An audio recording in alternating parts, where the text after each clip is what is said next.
Érase una vez, en la tierra de Israel, un niño llamado Samuel que vivía en el templo del Señor.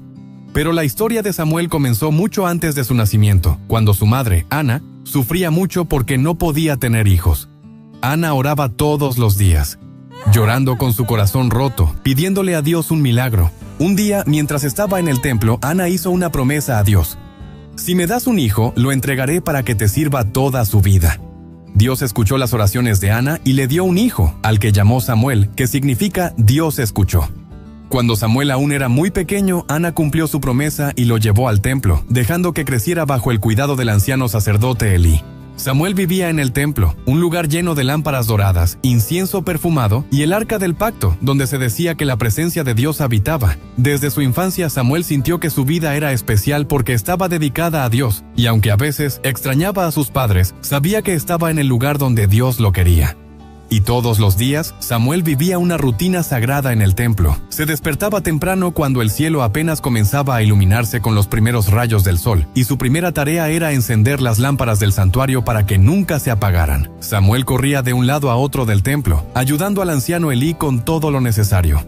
A veces abría las pesadas puertas de bronce del templo y veía cómo la luz del amanecer iluminaba el lugar donde se encontraba el arca del pacto, el símbolo más sagrado de la presencia de Dios entre el pueblo de Israel. Aunque Samuel solo era un niño, entendía que su vida era diferente a la de otros niños de su edad. Mientras sus amigos jugaban en los campos y correteaban por las colinas, él se dedicaba a servir a Dios. Pero a pesar de ser tan joven, Samuel encontraba alegría en sus tareas, sabiendo que cada pequeña cosa que hacía era importante para Dios. Fuera del templo, la vida no era tan tranquila. Los hijos de Elí, Ofni y Finés también servían como sacerdotes, pero no eran como Samuel. No respetaban a Dios y cometían muchos actos malvados, robando de las ofrendas y tratando mal a la gente que venía a adorar. Samuel los veía actuar y se preguntaba por qué no seguían el camino correcto, pero él decidió hacer lo que sabía que era justo. Aunque Ofni y Finés eran mayores, Samuel no permitía que sus malas acciones lo apartaran de servir fielmente a Dios. Mientras tanto, Elí, que ya era anciano, intentaba corregir a sus hijos, pero ellos no le hacían caso. Hasta que un día algo asombroso sucedió. Era una noche tranquila. Las estrellas brillaban en el cielo, y todo el templo estaba en silencio. Samuel, como siempre, dormía cerca del arca del pacto, donde sentía que estaba más cerca de Dios. De repente, en medio de la calma, Samuel escuchó una voz que lo llamaba. «¡Samuel! ¡Samuel!». Samuel se levantó rápidamente, su corazón palpitando de emoción. Pensando que Elí lo necesitaba, corrió hacia la habitación del anciano sacerdote y con una pequeña reverencia le dijo: «Aquí estoy, ¿me llamaste?». Elí, un poco confundido y soñoliento, lo miró y le respondió: «No te he llamado, Samuel. Vuelve a dormir». Samuel, desconcertado, regresó a su cama y se acomodó de nuevo bajo sus mantas. Pero no pasó mucho tiempo antes de que escuchara la voz otra vez: «Samuel». El niño, sin dudarlo, se levantó y corrió de nuevo hacia Elí. «Aquí estoy. ¿Me llamaste?». Elí negó una vez más haberlo llamado, y Samuel, aunque algo confundido, volvió a su cama. Cuando la voz lo llamó por tercera vez, Samuel se apresuró de nuevo hacia Elí. «Aquí estoy», dijo con la voz un poco más agitada. Fue en ese momento que Elí comprendió que no era él quien llamaba a Samuel, sino Dios. Con calma le dijo a Samuel: «Si vuelves a escuchar la voz, responde así: Habla, Señor, que tu siervo escucha». Samuel, con el corazón acelerado, volvió a su cama, sabiendo que algo especial estaba por suceder.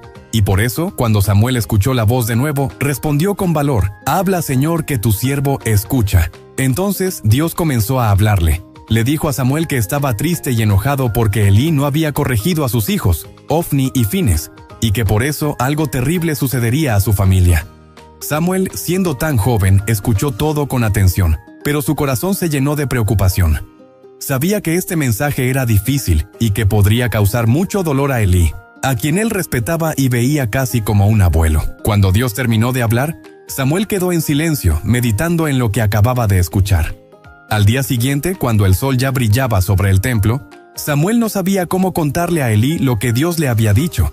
Temía que Elí se sintiera herido o enojado. Pero Elí, sabiendo que Dios había hablado, llamó a Samuel con ternura y le dijo: «Hijo mío, cuéntame todo lo que el Señor te ha dicho. No me ocultes nada». Samuel, con un nudo en la garganta, le contó todo, palabra por palabra. Cuando terminó, Elí, en lugar de enojarse, aceptó el mensaje con humildad. «Él es el Señor. Que haga lo que le parezca mejor», dijo con serenidad. Aunque las palabras eran duras, Samuel se sintió aliviado por la sabiduría y la paz de Elí. Hasta que finalmente las palabras de Dios se cumplieron. Tiempo después, los filisteos, enemigos de Israel, atacaron al pueblo, y el ejército israelita fue derrotado en una batalla terrible. Los líderes israelitas, creyendo que podían ganar la guerra llevando el arca del pacto con ellos, decidieron sacarla del templo. Ofni y Finés, los hijos de Elí, fueron los encargados de llevar el arca. Cuando los soldados vieron el arca, gritaron de alegría, creyendo que la victoria estaba asegurada. Pero no era así. Dios no estaba contento con Israel, y los filisteos, llenos de valentía, derrotaron nuevamente al ejército israelita, matando a Ofni y Finés y capturando el arca del pacto. Un mensajero escapó del campo de batalla y corrió hasta el templo. Allí, Elí, que ya estaba casi ciego, esperaba ansiosamente noticias. El mensajero, con la ropa hecha jirones y polvo en la cabeza, le contó a Elí la terrible noticia. «Israel ha sido derrotado, tus hijos Ofni y Finés han muerto, y el arca del pacto ha sido capturada». Al escuchar esto, Elí cayó de su silla y murió. Todo lo que Dios había dicho a Samuel se cumplió. Fue un momento de gran tristeza para Israel, pero también fue el comienzo de algo nuevo. Samuel, aunque aún joven, sabía que Dios lo había elegido para guiar a su pueblo. Y desde ese día, la vida de Samuel cambió para siempre. Dios estaba con él en todo lo que hacía, y cada vez que Samuel hablaba, sus palabras se cumplían, porque no eran solo sus palabras, sino las de Dios. La gente de Israel comenzó a reconocer que Samuel era un profeta de Dios, y vinieron de todas partes para escuchar su sabiduría. Aunque Samuel aún era joven, ya era respetado por todos, porque la presencia de Dios estaba con él. Con el tiempo, Samuel no solo se convirtió en profeta, sino también en juez y líder de todo Israel, guiando al pueblo por el buen camino y ayudándoles a volver a Dios. Samuel enseñaba al pueblo a dejar atrás sus ídolos y a confiar en el único y verdadero Dios, que siempre había estado con ellos, incluso en los momentos difíciles. Samuel se hizo famoso por su dedicación a la justicia y su amor por Dios. A diferencia de los hijos de Elí, Samuel siempre escuchaba la voz de Dios y obedecía, sin importar lo difícil que fuera el mensaje. Y así, bajo su liderazgo, el pueblo de Israel comenzó a vivir en paz, adorando nuevamente a Dios con todo su corazón. La moraleja de esta historia es que Dios siempre está buscando personas con corazones dispuestos a escuchar y obedecer su voz, sin importar la edad que tengan. Samuel era solo un niño cuando Dios lo llamó, pero su disposición a decir, «Habla, Señor, que tu siervo escucha», lo convirtió en uno de los más grandes profetas de Israel. Al igual que Samuel, todos podemos escuchar la voz de Dios en nuestras vidas si estamos atentos y abiertos a lo que Él quiere decirnos. No importa lo jóvenes o inexpertos que nos sintamos. Si confiamos en Dios y hacemos lo correcto, podemos hacer grandes cosas para su reino. Así como Samuel, tú también puedes ser valiente y escuchar la voz de Dios.